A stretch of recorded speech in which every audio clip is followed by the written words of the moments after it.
Okay, so my friend introduced me to the Goodnotes app.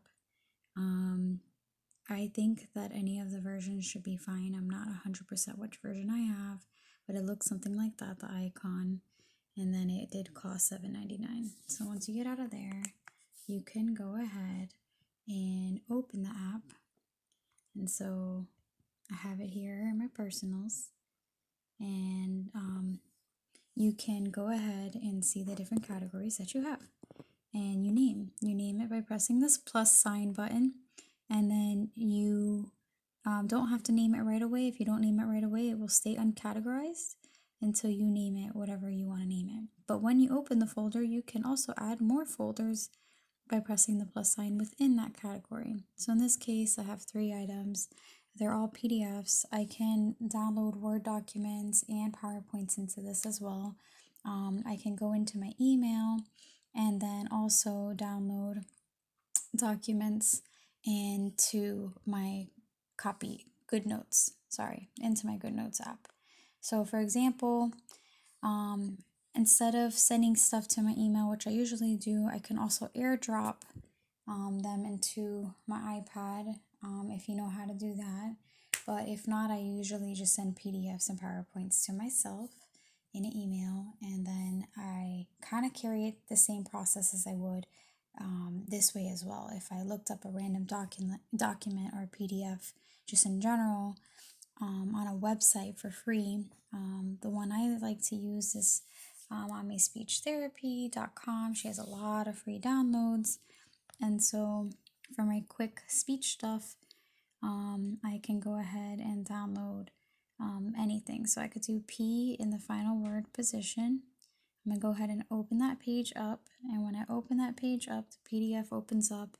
And over here, don't get confused with these. The only one you need to know is this square and the arrow up. So when I press that, it's going to ask me where do I want to copy this into, and I want to copy it into Copy to Goodnotes, the new app.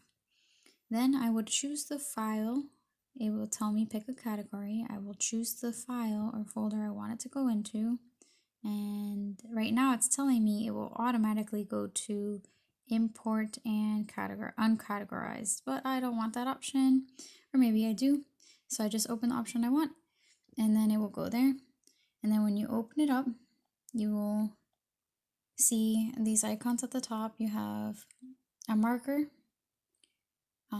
you will see a highlighter, an eraser, I don't know what that is, and then also a don't touch or mark anything on the actual PDF.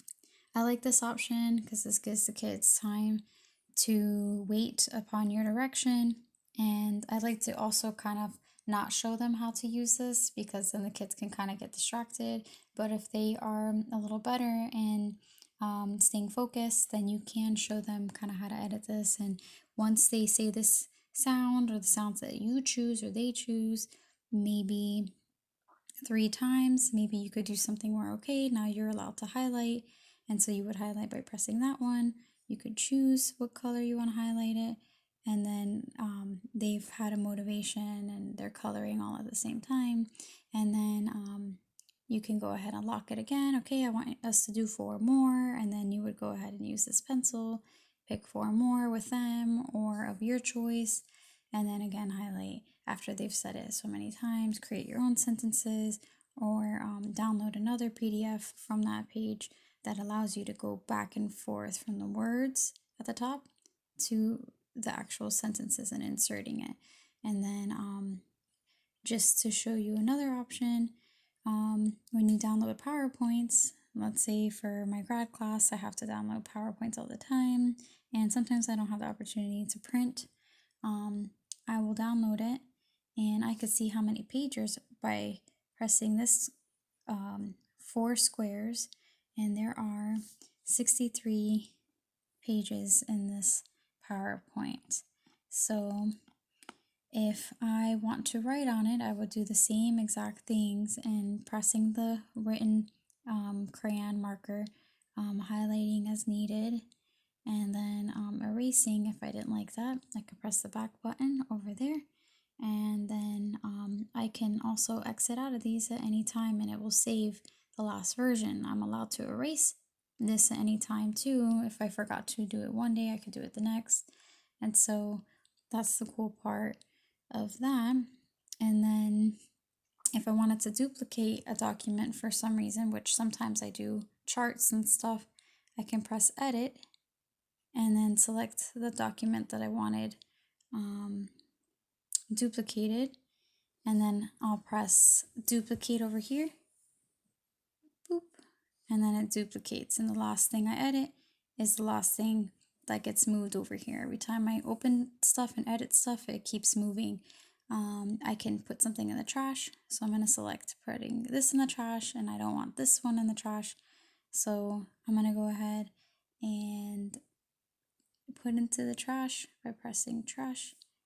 Yes, please move. All right, so now my documents are good. I can export things here, but generally speaking, that's how you would use the app. And if you wanted to download a book you found online, if you looked up social skills, PDF books, or you have a book on file already, you can also download books into a folder. So yeah, have fun.